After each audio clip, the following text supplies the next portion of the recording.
I didn't have internet access on my computer, so I used my phone, and I was tweeting a lot that summer, and I started realizing like, oh, I can reach out to recruiters on Twitter. And a number of them would respond and say, hey, send your resume. And I was like, sure. And that's how I got from my mom's couch in Springfield, Massachusetts to San Jose, California after graduation, working for Google as a technical recruiter. So my name is Joshua Encarnacion. I always stop people to do the Encarnacion. So I was born in Manhattan, New York. Mommy was born in Queens, New York. And I was semi-raised in New York. I actually spent a lot of time between New York and Massachusetts. And every time I'd visit New York, I would be visiting my grandmother and my uncles who essentially raised me. Because my father, when we moved to Lawrence, when I was 9 years old, was deported. And so my mother would raise me with the support and guidance of her mother, my grandmother, who barely spoke any English.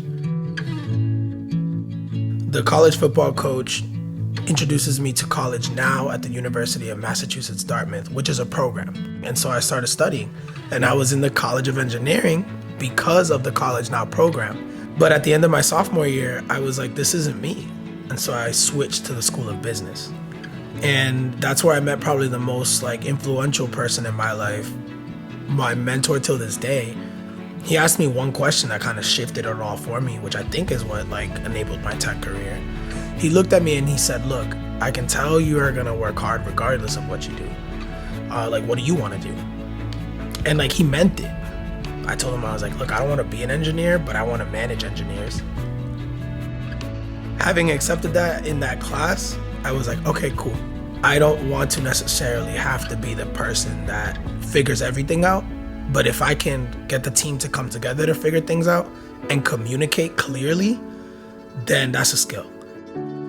There's definitely a misconception that if you don't have hard coding skills, you don't have a job in the tech industry. That's not true.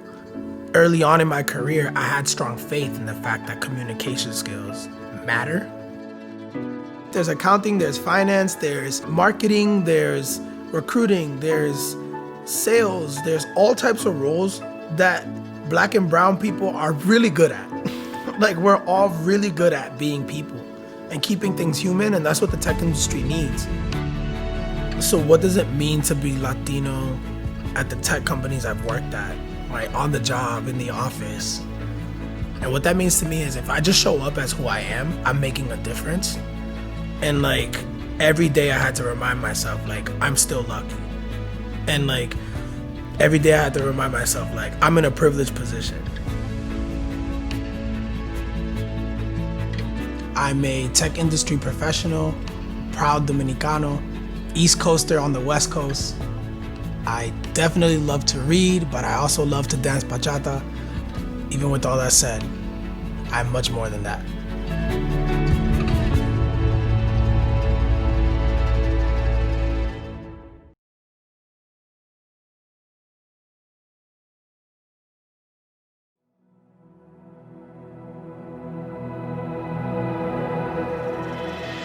I used to be an Airbnb host right when the company had just started almost. And one day there was this little do you want to work for Airbnb thing? And I clicked on it. I did it. I submitted it. Nothing happened. So I was like, okay. And then a couple of months later, I get an email saying, hey, are you still interested in working for Airbnb? My name is Maria Cuba, and I'm a senior diversity and belonging lead at Airbnb. I was raised in Worcester, Massachusetts, and I am from Rio Piedras, Puerto Rico. I come from really humble beginnings. It was my mother and my two sisters who were children with disabilities. They couldn't speak or walk. I am first college generation, so nobody before me completed college or went to college. And I never imagined that I could be in tech, but I also never let that reality limit the expectations that I have for myself. We think of tech as something that you need to be a technical person to work in tech, but in reality, about 60% of a tech company is foundational. And I have met many other people that, like me, have very successful careers in tech without a technical background.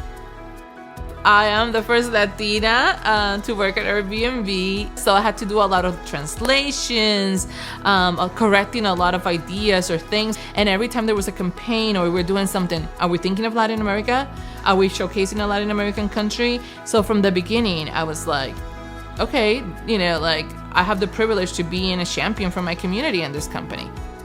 So at the beginning, I worked directly with the community, everything that had to do with regulatory issues and policies. And then I had an official diversity job for experiences where I was the global lead for diversity and experiences. But from day one, diversity was something that I always championed. Every single industry is impacted by tech.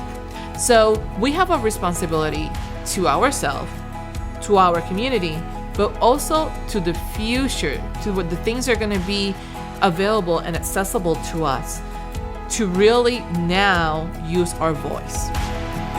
I want to tell everybody that no matter where you are right now, where are you watching me and listening to me right now, whatever your dream is, there's a path for it. Adversity might come, but you can overcome adversity.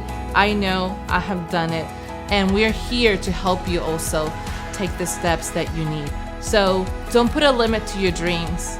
Don't put a prescript to your life. Go and get what you want, and don't be afraid. And even if it's hard today, I can tell you, I'm an example that no matter how hard it gets, there's always a way to get to your dreams.